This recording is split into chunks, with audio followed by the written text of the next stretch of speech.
कृष्ण के चरणारविंदों में कोटि नमन। मित्रों को, जिज्ञासुओं को, धर्म प्रेमियों को, ज्योतिष विज्ञान प्रेमियों को हर हर महादेव, बम बम भोले, नमः शिवाय। मित्रों, आज कमेंट दिवस है। कमेंट दिवस में पहला कमेंट अब है चड्ढा का है। चड्ढा जी ने लिखा है, गुरुजी प्लीज ये टाइप क्या ऐसा विषय का वीडियो ज्यादा बनाए। चड्ढा जी प्रयास करेंगे, आगे का वीडियो बनाएंगे, अच्छा बनाएंगे, सही बनाएंगे आप लोगों के लिए, जिससे आपको ज्ञान भी हो, आपको लाभ भी मिले। नमस्कार। आगे शुभदा अजमेरी ने लिखा है, वेरी ट्रू। शुभदा अजमेरी कितना ट्रू है ये तो आप समझ सकते हैं, लेकिन कहीं तो ट्रू है, इसीलिए आपको लिखना पड़ा है। इसी प्रकार से कमेंट भेजते रहें। नमस्कार। आगे का कमेंट राजेश ओबेराय का है। उन्होंने लिखा है कि गुरुजी सुंदर और ज्ञानवर्धक विषय है, इसके लिए अगले प्रकरण को आप बहुत उत्सुक रहेंगे, ऐसा आपने लिखा है।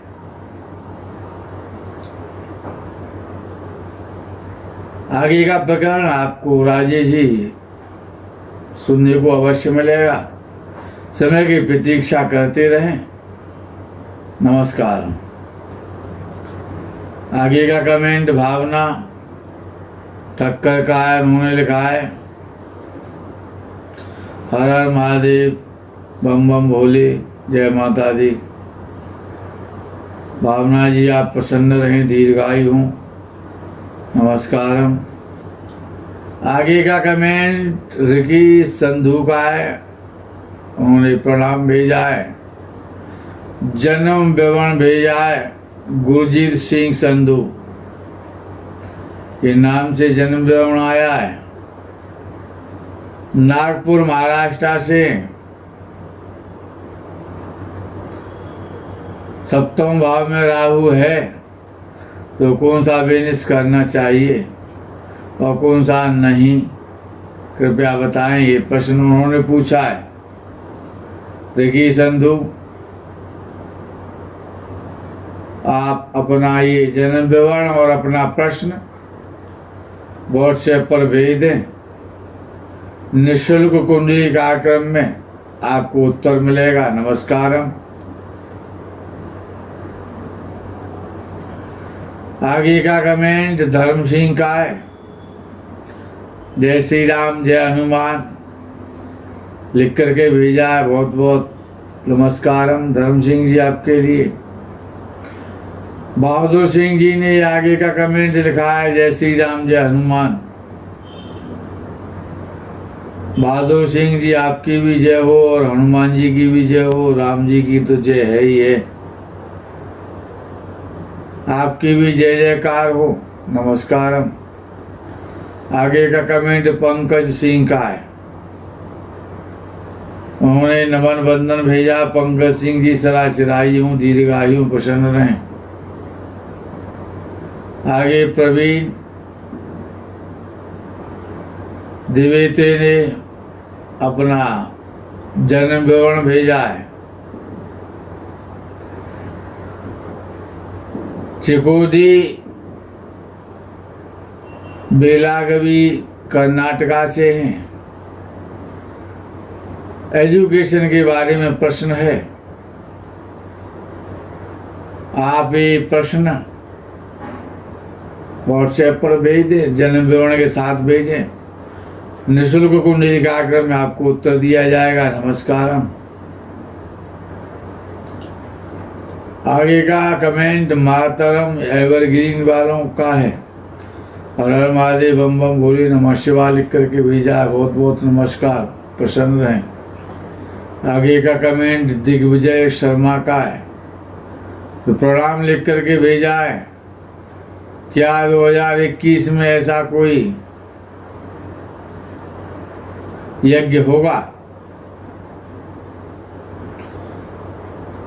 दिग्विजय शर्मा जी, ये तो होगा तो आपको सूचना अवश्य मिलेगी।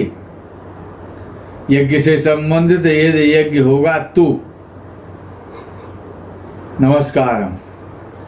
सुनीता दुबे ने लिखा है, वो जी बताएं क्या मेरा बेटा जिंदगी में कुछ करेगा? उसकी जन्म तिथि 2003, टाइम भी भेजा है। क्वेश्चन तो आपने बोल ही दिया कि आपका बेटा कुछ करेगा कि नहीं करेगा। और संसार में आया है, उसने मनुष्य योनि ली है, जो कि कर्म योनि कहलाती है, संसार कर्म क्षेत्र कहलाता है। तो कर्म तो करेगा, ये तो निश्चित है।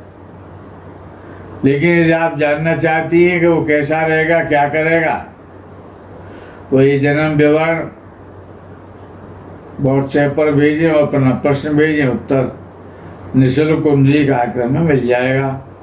नमस्कार। आगे का कमेंट आत्माराम,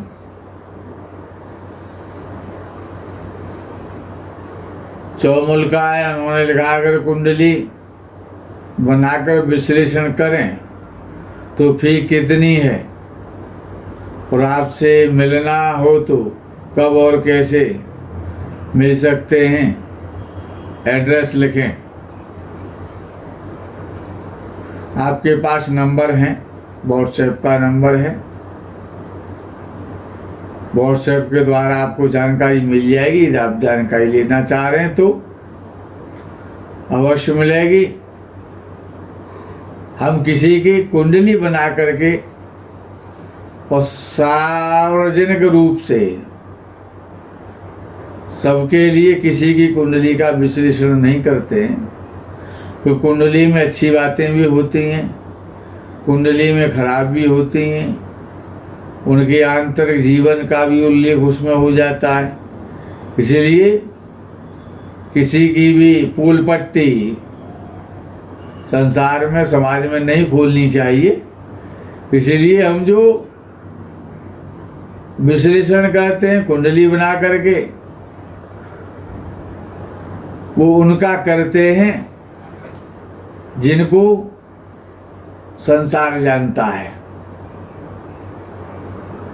यदि आप अपना विश्लेषण कराना चाहते हैं तो पर्सनली विश्लेषण कराइए, कर देंगे। नमस्कार। आगे दिनेश मनेरी ने लिखा है, बहुत सुंदर ज्ञान दिया गुरु जी आपने। दिनेश जी आप सदा प्रसन्न रहें। नमस्कार। आगे का कमेंट सुस्मित का है, नमः शिवाय जय गौ माता की लिख करके भेजा है। महात्सानाथ के शत्रु अथवा मित्र ग्रह की अंतर से आरंभ होने से वैसा प्रभाव पड़ता है,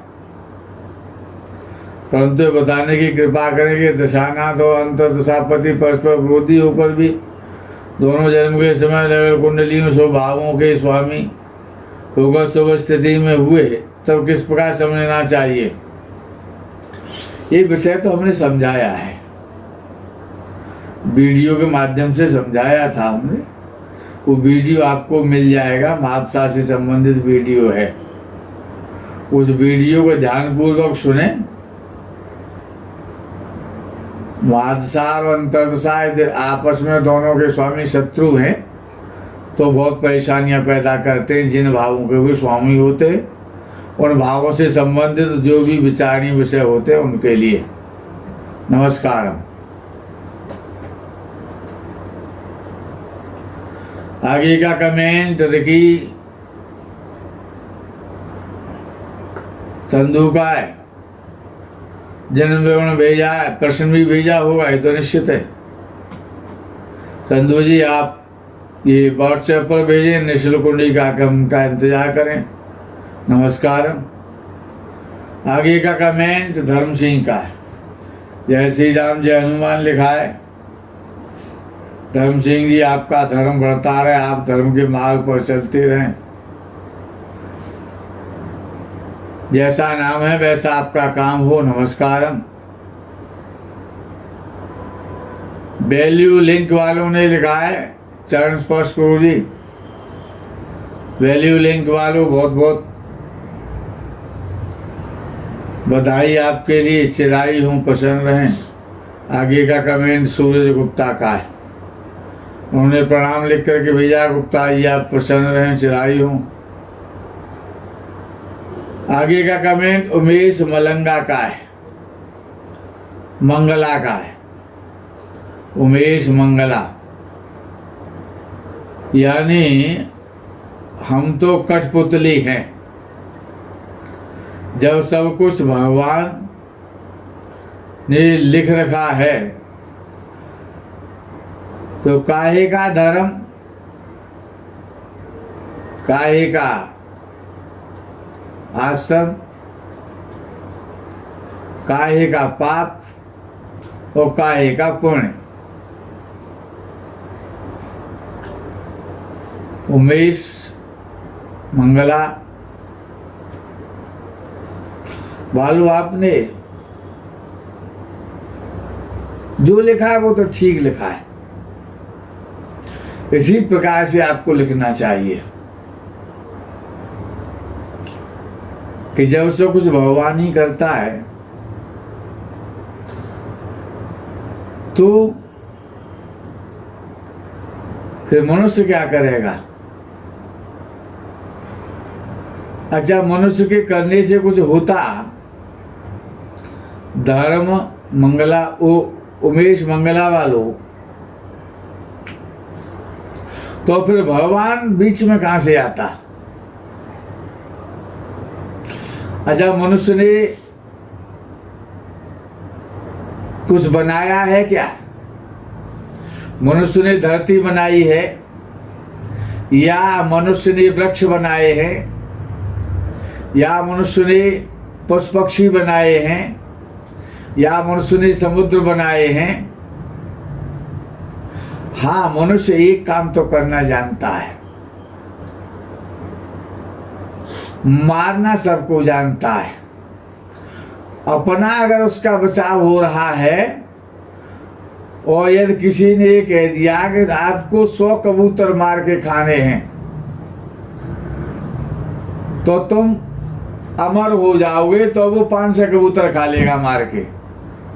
मरना नहीं चाहता, सबको मारना चाहता है। और उसने कुछ बनाया भी नहीं है। जिन वस्त्रों को वो पहनता है ना, वो कपास भी उसने नहीं बनाई है। जिस शिल्क को वो पहनता है वो शिल्क भी उसने नहीं बनाई है। उसको भी एक बनाने वाला कीड़ा होता है, उसको वो मार देता है।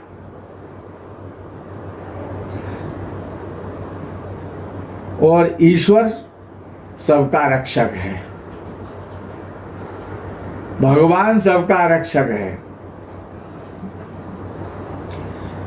धर्म किस बात का धर्म? आपने लिखा है काहे का धर्म, काहे का आश्रम, काहे का पाप और काहे का पुण्य। अब पाप पुण्य आप इस प्रकार से समझ सकते हैं कि एक आपका पुत्र है जो कि आपके साथ, आपके परिवार में, आपके घर में रहता है, और एक गाय का बछड़ा है, वो अपनी गाय के माता के पास रहता है, उसका दूध पी करके वो बड़ा हुआ है। लेकिन यदि गाय के बछड़े को आपको मारना पड़े, या आप उसको डंडे से और लाठी से मारते हैं तो आपको कोई कष्ट नहीं होता है, लेकिन उसकी मां को कष्ट होता है, उसकी गाय मां को कष्ट होता है। उस बछड़े ने आपका कुछ बिगाड़ा नहीं था, उस गाय ने कुछ बिगाड़ा नहीं था, लेकिन यदि आपके पुत्र को कष्ट हो जाता है तो आपको रात्रि को नींद नहीं आती है, आपके पुत्र को चोट लग जाती है तो आपके पुत्र को बुखार आ जाता है, आपका पुत्र अस्वस्थ हो जाता है तो आपकी नींद गायब हो जाती है, टेंशन में आ जाते हैं। तो जिस प्रकार से कि गाय के बच्चे को मारने से, उसको पीटने से आपको कोई कष्ट नहीं होता, तो किसी को पीड़ा देने में जब कष्ट नहीं होता है तो वहां पर पाप मिलता है। और जहां पर पीड़ा का अनुभव किया जाता है वहां पर पुण्य नष्ट होते हैं। पुण्य भी है और पाप भी है, जो है उसका भोग तो करना पड़ेगा। पुण्य और पाप के विवेचन में ना पड़े, आपको क्या करना है उस पर विचार करें, अच्छा करें, अच्छा सोचें, क्योंकि उस किए हुए कर्म का जो फल है वो आपके भाग्य में नहीं है तो आपको नहीं मिलेगा, और है तो आपको अवश्य मिलेगा। ये विषय बहुत बड़ा है। इस प्रकार से कहकर के छूट जाना, लेकिन करने वाला तो ईश्वर ही है। करतुम अकरतुम अन्यथा करतुम सर्व समर्थ है वो सब कुछ कर सकता है, जगत का पिता है, संसार उसने बनाया है और आपको भी उसने बनाया है। पुण्य और पाप का विवेचन भी शास्त्रों में उसी ने किया है। चातुर्वर्ण्यम मया सृष्टम, गुण और कर्म विभाग से, गुण और कर्म के आधार पर उसी ने उसका विवरण और वितरण किया, उसके विभाग किए हैं। और उसी ने अर्जुन से ये कहा है कि अर्जुन तू कर्म कर, अभ्युत्थानात् अधर्मस्य, तो जिसका आप विवेचन कराना चाहते हैं, धर्म और अधर्म, आश्रम, पाप और पुण्य, तो जो करणीय जो कार्य किए जाते हैं, यदा यदा हि धर्मस्य ग्लानिर्भवति भारत अभ्युत्थानाम् अधर्मस्य संभवामि युगे युगे परित्राणाय साधूनां विनाशाय च दुष्कृताम्। तो ये तो परमात्मा की जिम्मेवारी है। आप पाप पुण्य के विवेचन में ना पड़े, आप अपना अच्छा कर्म करें, अच्छा सोचें। ये विषय बहुत बृहद है, धर्म और शास्त्र का विषय है। इस विषय को लेकर के 18 पुराण उपस्थित हैं, 18 पुराण भी हैं, उसमें उपनिषद भी हैं, संहिता भी हैं और मीमांसा भी हैं, स्मृतियां भी हैं और विद्वान भी हैं। विषय ज्योतिष का है, सत्य और असत्य का जो ज्ञान कराता है वो शास्त्र ज्योतिष है। और सत्य और असत्य ही पाप और पुण्य कहलाता है। सत्य ही पुण्य है और असत्य ही पाप है। इस प्रकरण को आज यहीं विराम करते हैं। आगे के प्रकरण का आपको इंतजार रहेगा। तब तक के लिए अच्छा सोचें, अच्छा करें, अच्छे मार्ग पर चलें। इसी कामना भावना के साथ में हर हर महादेव, बम बम भोले, नमः शिवाय, जय गो माता दी।